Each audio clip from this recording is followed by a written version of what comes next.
The Pilgrims were a group of people originally from the north of England. They originally had a colony in Holland, but on the 22nd of July, 1620, they left for Southampton to join a boat called the Mayflower, where they would set sail for a new world. They intended to use two different ships to travel across the world, the Mayflower and the Speedwell, but only one left the UK. The Speedwell had to dock multiple times to have repairs before it was decided to only use the Mayflower, and this is what brought the Pilgrims to Plymouth. The Pilgrims left Plymouth on the 6th of September 1620, meaning next year marks the 400th anniversary of the ship setting sail to America. The Mayflower Steps are located on the Barbican in Plymouth. These are the steps that the Pilgrims used to enter and leave Plymouth, but it is unknown if the steps that we see today are the original steps the Pilgrims would have known. There is a local myth that the original steps are located in a pub on the Barbican, but this cannot be proven or disproven, as the steps cannot be seen and the steps we see today have been renovated many times. The Mayflower Steps are where the Pilgrims set off on their voyage, and they disembarked at the local Plymouth Rock. The steps also have a carve-in saying Mayflower 1620. They have flags hung up on both the Union Jack and the American flag to signify both countries. The Pilgrims Ice Cream Shop can also be linked back to the Pilgrims. There is a sign located on the side of the shop that reads, "Pilgrims who sailed from here, the Barbican, Plymouth, in 1620 on the Mayflower, master of the ship, Christopher Jones." It is believed that Pilgrim men and boys stayed at the Plymouth Gin Distillery before their voyage to the New World. There is a sign located inside the Plymouth Gin that lists all young men and boys that stayed at Plymouth Gin. 18 adult women boarded the Mayflower at Plymouth, with 3 of them being at least 6 months pregnant. Their names were Susanna White, Mary Allerton, and Elizabeth Hopkins. Susanna White gave birth to a child named Peregrine while the boat was docked, as well as having her 5-year-old son with her. Her husband died months after, and she was widowed, but ended up remarrying Edward Winslow and had 5 more children.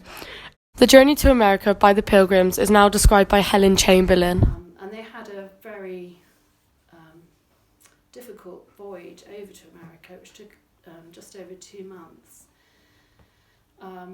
in very, very cramped conditions.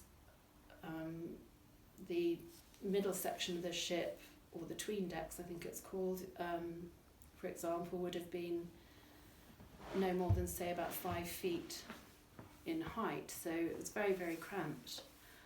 And when and the other aspect of it that was not planned was actually where they ended up landing, because they were actually heading for a point further south nearer the Hudson Bay in what is now New York sort of area, but due to bad weather and conditions at sea, they had to turn around and come back up the coast, and that's how they finally settled in what is now New England. So it's really a story of coincidences and bad luck and sudden decisions that had to be made.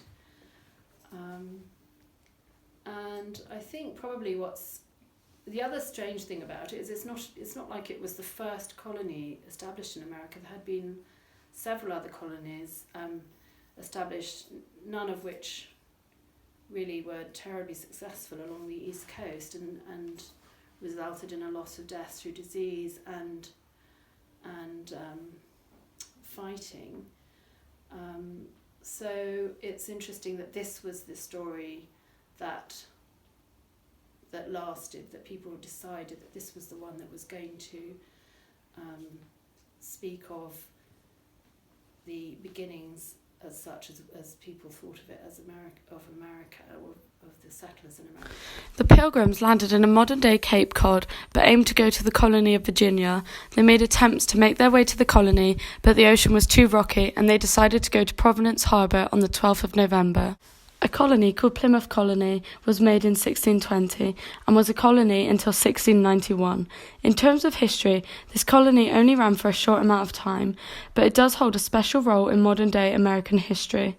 Many of the people and events surrounding Plymouth Colony have become part of the American folklore, including the American tradition of Thanksgiving and the monument of Plymouth Rock.